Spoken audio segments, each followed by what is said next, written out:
Hello and welcome back to Rage Gaming and more Season 10 of Diablo 4. We're back finally for the Shadowrift spam build that leans into the concept of triggering Shadowblight procs to such consistent ridiculous levels that you're seeing numbers like these where it's just popping constantly. Then with a proper setup for the build, the numbers that they're popping are billions, 50, 100 billions. And this is an incomplete build. I'm currently like 3 days into the season and I had to miss a full day of play. So obviously it's very good. As you can see, I'm clearing everything that a normal player should care about with this incomplete version. So I've cleared a pit to 100 happily. I am essentially destroying in a millisecond all of the bosses on Torment 4. And if you're interested in Bartok and the Infernal Hordes, this is unbelievably good. This is going to be one of the top speed farming builds for Necromancer this season. So it feels insane in the open world, in the Infernal Hordes. And then of course for boss killing it's clearly insane. But I need to give fair credit to the original source of this. Over a month ago, this came out by the player OHS, which is basically on the PTR a ideal perfected version of this build concept. As it turns out, OHS was working on a Shadowrift style build, all about triggering Shadowblight as much as possible. But it wasn't until Season 10 with the Chaos perks that you could turn Shadowrift into a core skill. Using Alter the Balance, you do that, but now it has essence cost rather than a cooldown. So you need ridiculous essence generation, which we can absolutely achieve in this build. So full credit to him for coming up with the concept. And what I've done is adapted the concept to something that's more realistic and approachable for your average player so that you can do everything that you care to in this game. So real quick, here's the build concept as a little overview. You're turning Shadowrift here into a core skill. You're doing this by using the unique Chaos perk Alter the Balance, which comes after killing Bartok and Torment 1 or higher. Once you have this, the build is basically possible, though there are a lot of other things you want to consider. Most of your damage is coming from Shadowblight. As it reads, you trigger shadow damage to trigger Shadowblight for 2 seconds on a target. The Shadow Blighted target takes damage from Shadow and eventually procs this Shadow Blight burst. That damage can be increased by your corrupting damage and shadow damage bonuses up to a cap of 450%. This proc benefits from standard damage increases, as it's just like a straight up hit, and we try to make this proc occur as many times as possible. But in terms of clear requirements, in my opinion, you just need to alter the balance. You need a lot of casting ultimate skills restores primary resource, so that you're able to regenerate the essence you're dumping constantly. Something that plays massively into this is Crazy Brew. When you pop a healing potion, it amps you for attack speed and movement speed, but most importantly, we're getting that 100% resource cost reduction, allowing you for 5 seconds to spam Soulrift with no cost. These things really enable the build, everything else makes it stronger.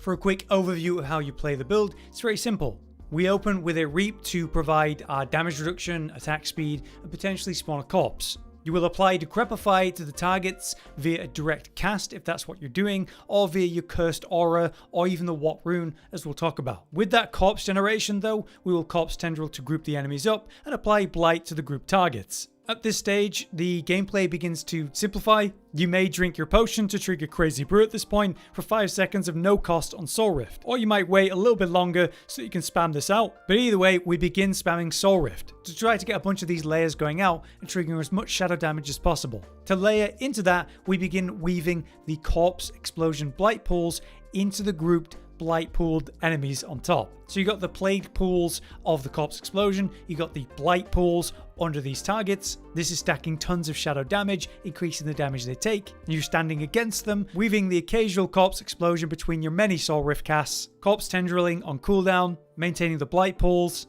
and drinking your potion every 5 seconds or so, where necessary. So beginning with the Chaos perks that you're going to want to run. This is the same from when OHS originally posed the concept of the build. So you have Alter the Balance obviously as your unique. We have Accelerating Chaos, which is going to help our active cooldowns be cut by half a second. This helps spam Corpse Tendrils. Blight, which by the way becomes a cooldown, it turns into an ultimate. So this CDR help is big. We have Erupting Chaos, the damage of which doesn't matter, but it will be in the highest damage type that you have. So this is another source of shadow damage to help us build Shadowblight. Finally, we have Crazy Brew. This is very important to the gameplay. It takes your healing potion and makes it a 15-second cooldown. However, whenever you pop it, you get that 100% resource cost reduction. You get the attack speed and movement speed increase. The attack speed allows you to spam Soulrift faster, the movement speed is just great, but that resource cost reduction, it just lets you stack the Soulrift so hard, so fast, and then just fly. making it incredible for speed farming with a very simple rotation. Right, next we're going to talk about the skill tree, of which there's a couple important things and all the standard stuff I'm going to blast through. Before I talk about anything else, here's the most important thing. We have 1 point in Soulrift. At rank 5, every 30 souls consumed refills 1 of your healing potions with your lifeblood of your tortured victims. How lovely. We do not want that, and we don't want to increase the damage because all of our damage is actually coming from triggering Shadowblight, so as many instances of shadow damage as possible. Leveling this up not only backfires on you, but is pointless. As OHS kind of outlined with the build when he was doing it in the PTR, you want to be careful about your potion restoration. Imbiber is an incredibly impactful glyph that you can run in this build. You gain 3% times increased damage and 5% plus increased potion healing for each missing healing potion. So you want to be at like half or less for bigger damage bonuses from this. Not to mention, dealing more damage while you're healthy is amazing too. But all of this synergizes with the crazy brew concept and making sure your Soulrift isn't generating a ton of healing potions accidentally. So make sure you don't let that ever be over 1, which is important in the gear section. Anyway, quick run through of the skill tree. First up we have Reap. This is important, you will be using the skill. You reap enemies, and if they die, you get a 4-second 30% flat attack speed buff. Attack speed means you're able to spam Soulrift and other things faster, which is important. So it's very useful. But Reap itself, hitting an enemy with Reap increases your damage reduction by 15% for 4 seconds. You are absolutely using this ability to maintain this buff. If you have the points spare, also go for Acolyte's Reap. This way you can guarantee form corpses, which is important. You would have a spare point for this if you dropped points out of Spiked Armour. You would do this because you're at the armor cap currently and don't need these points. So whenever you're over armor cap, take Spiked Armour points out and fill them elsewhere, like Acolyte's Reap. But yeah, that's something I needed to explain. The rest is pretty straightforward. Blight to Supernatural for the damage increase, Hewed Flesh to generate corpses. This is important. 1 darkness skill is going to fill up your bar, and it's not going to do anything. That could be Sever, it could be Decompose, it doesn't matter. The reason we have that on our bar is just to fill it so that we get more value out of Reaper's Pursuit, which means more movement speed and more damage for more darkness skills on the action bar. Next we have Corpse Explosion brought to Blighted, so that's generating that darkness or shadow damage and helping with Shadowblight. Full Fueled by Death, of course, with damage buff. Necrotic Fortitude, Titan's Fall, and then however much spiked armor you need. You could be 0 out of 3 on this if you're armor cap without any of it, but it's a fantastic crutch. On the next tree we go full Death's Embrace for close damage DR and damage increase, full Precision Decay for lucky hit, amplify damage for cursed targets, and a Curse of Choice is Decrepify with Abhorrent as usual. Be aware that this is not on my skill bar because I was triggering it through either Cursed Aura or a rune setup we'll discuss in that section. If you don't have a proper setup for reliable Decrepify uses, then it would be on your skill bar instead of, Sever or Decompose, whatever you went for. Alright, next up we have our passives. Reaper's Pursuit, Gloom, and Terror to their full, with 1 point in Crippling Darkness as a bonus for potential stuns. We have Corpse Tendrils to Blighted. This generates Blood Orbs, which helps you stay fortified and survivable. But in the Paragon setup that I've chosen, we've got Blood Begets Blood. Picking up Blood Orbs gets you to 50% times damage bonus. So Blood Orbs are important, and that generates them for us. We also take full Necrotic Carapace for the Fortify there, and importantly Coalesce Blood, while we're healthy, we deal a damage multiplier. On the Ultimate Tree, again, only 1 point in Soulrift, and then we take that all the way to Supreme. Maxing Finality, Memento Mori, and Standalone. With 3 points here in Inspiring Leader if you need critical strike chance. The build wants 100%, if you don't have that, you want to use this. If for your gear you have 100% crit chance, then you can drop Inspiring Leader points and put them elsewhere. Finally, obviously, Shadowblight is the key passive. Quick rundown of the Book of the Dead. 2 things you're going to be doing. Skeletal Mages, you want to sacrifice Cold for the vulnerable damage, and Golems, Iron for the crit strike damage. That's guaranteed. For Skeletal Warriors, here's the important bit. You want to sacrifice Reapers to increase all of your shadow damage. That's amazing. But the reality of Chaos Armour and all the difficulty with that system means that armor and all resistances is a problem in Season 10. Thankfully, as Necromancers, we can sacrifice Defenders for this ridiculous all resistance benefit, so I am doing this and clearing pit 100s and killing all the bosses in the game instantly. And keep in mind that the Shadowblight damage bonus here caps at 450%. I'm currently at 408. So that's pretty close to the cap. If I were to actually be sacrificing the Reapers, I'd be getting a 29% times increase to shadow damage. Obviously great. But then we actually hit the cap, so there is some big value lost there. Just something to think about. Right, here we have the setup for the Paragon. There's only one thing that I really need to talk to you guys about, which is your second board. It is Blood Begets Blood. Generating those blood orbs, picking them up, keeps us survivable, and gives us this big damage bonus with Blood Begets Blood. Instead of this board, you absolutely could go for something else as a damage bonus, like Corpse Eater. But the difference there is that this setup gives you a 50% times increase of your damage, where Corpse Eater gives you a 40%. However, I will say that the Corpse Eater setup is going to be more reliable in single target for extended fights, where Blood Begets Blood is better in all other contexts because there's packs of enemies like Infernal Hordes, and you can still generate these blood orbs in single target. It's just not as reliable. So if you are doing single target and need a bit more of a push for damage, swap this for Corpse Eater. Otherwise, this is overall better, and like I said, I used it for everything anyway. Right, let's go through the boards. First up, we have the glyph in the starting board, Abyssal, for non-physical damage increase, and I set up the board like this. Our first board extension is Blood Begets Blood, set up like this, with the glyph Essence. We extend into the third board over here, which is Wither. Your shadow damage has a chance to deal 300% times increased damage. Amazing. So you want that as soon as possible, and a little trick you can do is to go into the third board early, rotate the board so you can easily reach it, and then get to it. You could then extend through the board to get to the glyph, or just come around the top for more point efficiency if you're limited on points like I am. But we continue on to the fourth board extension, which is Scent of Death, damage reduction, crit strike damage, obvious. There we have the sacrificial setup with 40 intelligence, increasing our damage overall while we have no active minions. It also gives you a bonus to magic nodes, which is really nice for the damage to healthy enemies, as well as injured enemies. I don't have enough points to spend everything here, as we'll discuss. For the next and final board extension, we of course have Frailty. The longer a target is cursed, the more damage it takes from you. Awesome. On this board, we have Imbiber, as we showed earlier. So we're happy being on like 5 out of 10 or less for the damage bonus that provides. Then we bring this board down into that earlier extension we did, so we can smoothly reach the glyph socket in minimal points, as we discussed. Here we have Gravekeeper. We're generating a ton of corpses all the time. It also gives a hefty bonus to rare nodes, so increasing shadow damage in a huge way. This feeds directly into that cap damage bonus of the Shadowblight key passive, getting us closer to that 450% cap. So that's the Paragon on a look at it. The thing is, I'm obviously starved for points. I missed a whole day of play, so if I had more, I'd fill this out more. Filling out the resistance to all elements, getting all the different stat bonuses, picking up all the damage reduction nodes, health increases, properly filling out the area around it to pick up all the dexterity around this glyph, for example, dropping down again into any max life bonuses. There's resistance to all elements here, straight damage reduction here. One thing that I can't reach that's fantastic is down here on the third board, Dragging Shadows. It gives you damage reduction from corrupted enemies and helps with shadow resistance a bit. So basically what I'll be doing with the rest of the points as I get them is fleshing out the boards. But this is the core of it that I wanted to be able to at least be able to show you in this video. Right, now we get to the gear section.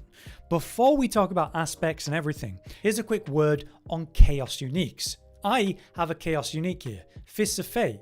I got it in the boots slot. So, as a Chaos Unique, I might find it as boots, legs, chest, or helm. If you found this as legs or a chest instead of boots, cool. Doesn't really matter. There is an ideal setup for this, of course, but when we're in these early days, you take what you can get and rearrange things to allow for that. So where I have Fists of Fate on my boots, you might have it in a different slot. And again, you're going to need to adjust how your setup works based on whatever it is you have. There are 3 Chaos Uniques that you're really going to aim for. And the thing that you can aim for the most is Ebon Piercer, which, yep, is the one I don't have. The reason that you desperately want Ebon Piercer as your Chaos Unique is because normally it's an amulet slot, which is very hard to deal with. What's cool about a Chaos Unique Ebon Piercer, or jewelry in general, is that it keeps its all resistance elements benefit, but then it's like in a boot or glove slot or chest slot, whatever. So it's incredible, and maybe the most impactful Chaos Unique that I don't bloody have. Anyway, it turns your Blight projectile into a chance to cast twice. You get all the really potent benefits like Reaper's Pursuit and Gloom levels.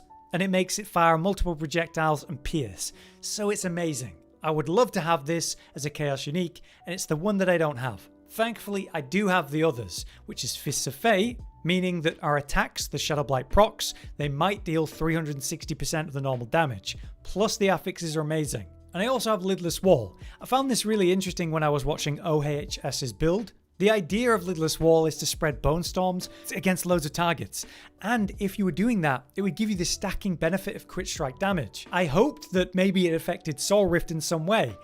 It doesn't, but what it does do is act like a shield, giving you a bonus to your main hand weapon damage even though it's not a shield in this version. So it's taking our main weapon and giving it that 80% increase.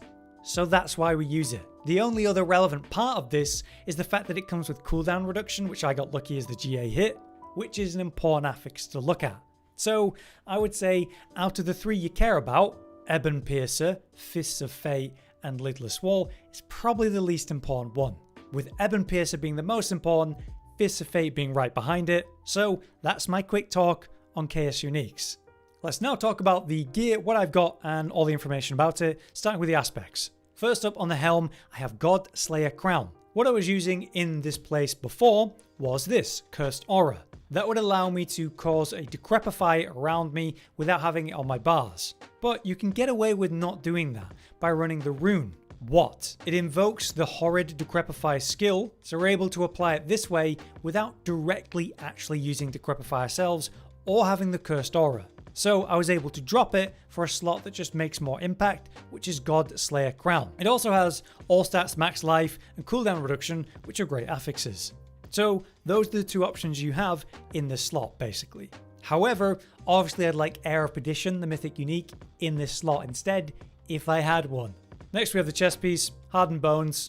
This would fit on your head or legs. It's a very important thing because it's giving you hefty damage reduction. On the gloves we have Grasping Veins. This gives you important crit strike chance and crit strike damage, of which we're getting massive bonuses of. In this build, you want to reach 100% crit strike chance as close as possible. I'm in town, so I'm not getting the 12% bonus from my skill tree, but basically I'd be over 80%, and this gets me all the way to 100%. It is a crutch that is very helpful. If I had Heir of Perdition, the mythic unique, I'd have a massive amount of crit strike chance, and so I wouldn't need this nearly as much. Right, in the leg slot I have my Chaos unique, Lidless Wall. Again, that's for the main hand damage and the cooldown reduction, and that's it. In the boots I have Fists of Fate, the huge damage bonus that can provide for Shadowblight procs, and the affixes are amazing. For the weapon, it's a two-handed sword for the critical strike damage inherent. On this we have a Blighted aspect to make the Shadowblight key passive deal increased damage. Most important thing, that's why it's on the weapon. On the amulet we have Decay, increasing Shadowblight's damage, stacking up to 5 times. On the rings, we have the Damned. You deal increased shadow damage to enemies afflicted by a curse, no brainer, and Sacrificial to increase our sacrifice bonuses.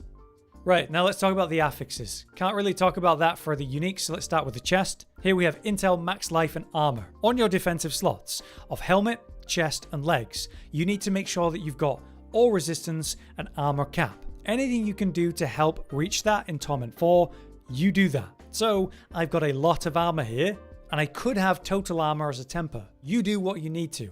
But otherwise, Intel Max Life around that. On the gloves, we have Intel, attack speed, and crit strike chance. You want 100% crit strike chance, so on every slot you can get it on, you need it until you're there.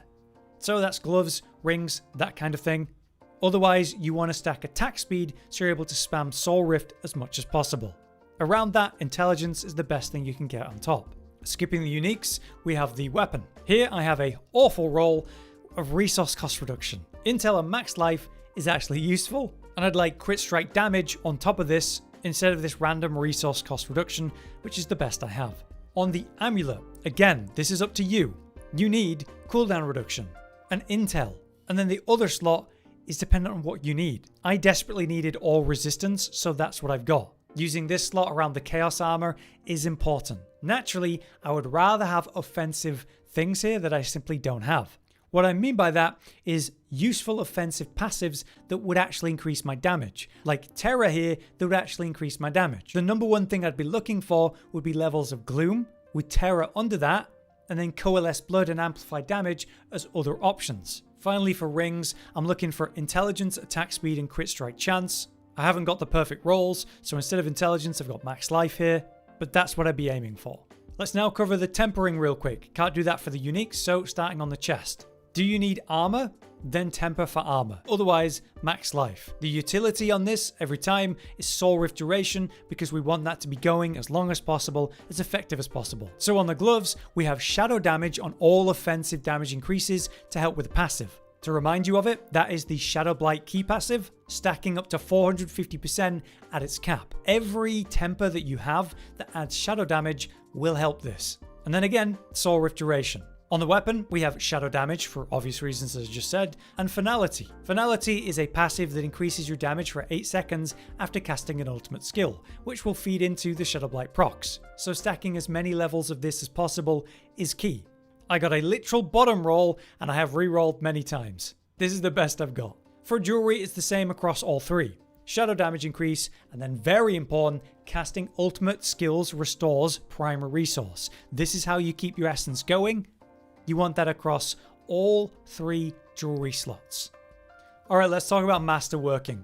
If you're running the Godslayer crown, cooldown reduction is what I'd aim for. If not, you aim for the thing that you need. That could be armor or all resistance. So same concept there on the chest. Otherwise, I'd hit intelligence in this case. For the gloves, I need 100% crit strike chance. So if I'm below that, I'd be aiming for that. Otherwise, I'd aim for the shadow damage to get to the cap. And if I was at the cap, I'd aim for attack speed. On Lidless Wall, it's of course cooldown reduction as the only affix there that matters. On Fists of Fate, again, do I need crit strike chance? If so, I want to hit that. If not, I'd be aiming at the attack speed. For the weapon, I'm aiming at finality levels. For the amulet, you'd want to hit the damage increases. Like I said, whether that was something like Gloom or Terror, you'd be aiming for those. With the highest value one being Gloom, so you'd want to hit that. On the rings, again, it's a question of are you at 100% crit strike chance? If no, you want to masterwork that. If not, go for the attack speed. Now a quick word on ideal setup. I would want my 3 chaos uniques in these 3 slots, a mix of Fists of Fate, Lidless Wall, and the Ebb and Piercer chaos unique if I had one. The 2 slots on the top then, the helmet, Air of Perdition, and the chest piece, Shroud of False Death, that's what I would have there instead. Just like OHS's original build. Okay, quick word on the runes. On my weapon here, I have Zan Quacks. Casting ultimate skill 3 times funds the Quacks, which is giving you a damage increase for 1 second, consuming all of your essence. We generate so much essence that we don't think about this. It's going all the time. It's amazing. Then, because I do not have any way to generate the Decrepify otherwise, we have Sir What. Sir generates the What after casting 5 skills, and then that generates the Decrepify. I do want to say again here, if you're really below the crit strike chance 100% thing, this is where you should definitely put in Gar to help you get 25% while you need it. In regards to gems, it is just as usual topazes to give you intelligence in all the armor slots. And in your jewelry, it's whatever you need. If that's armor or all res, put in whichever you need. Finally, quick word on your mercenaries. I have Alkin. The reason for that is because he's going to use different skills that generate shadow damage, which actually helps us generate Shadowblight key passive procs. So he's just the best option. We go Exhaustion for the days, and we go Amplified Suffering for another shadow damage source. As a reinforcement, you can pick between Vayana and Rahir. Vayana can help us get a little bit more attack speed, which is very important. We have that on Soulrift. Otherwise, you'd go Rahir with the Bastion defense if you need survivability. But do not be afraid to run Rahir as your hired mercenary if you need help in terms of defense. All resistance in his passives can be very helpful, and he does give you lots of defensive bonuses too. I was running that until I was ready to drop him. But yeah, there you have it. That's the build, how I'm running it, what I'm aiming for. But obviously, even this incomplete version, that is a lot more approachable than a perfect one with 2 mythic uniques, is clearing tier 100 pits, is one-shotting all of the Torment 4 level bosses, no problem, and is clearing Infernal Hordes, no problem, with all the Aether you need for Bartok and the rewards. So I think it's pretty good. I was excited to finally get my hands on this build and try it when I first saw it in the PTR, and I'm so glad they didn't ruin it or mess with the balancing of it really at all in a meaningful way. Shout out and thank you again to OHS for coming up with it. Until next time then, I've been Hollow, you've been you. Thanks for watching. Josh, Cotton, and Hollow with the videos, dropping the humor like a hammer on your tippy toes, bringing entertainment on a daily arrangement to take our insanity and turn it into entertainment. Yes, I said entertainment twice, to reiterate that it is nice to look into your faces on a mostly daily basis when you let us in your homes to make the whole world a stage. Goodbye.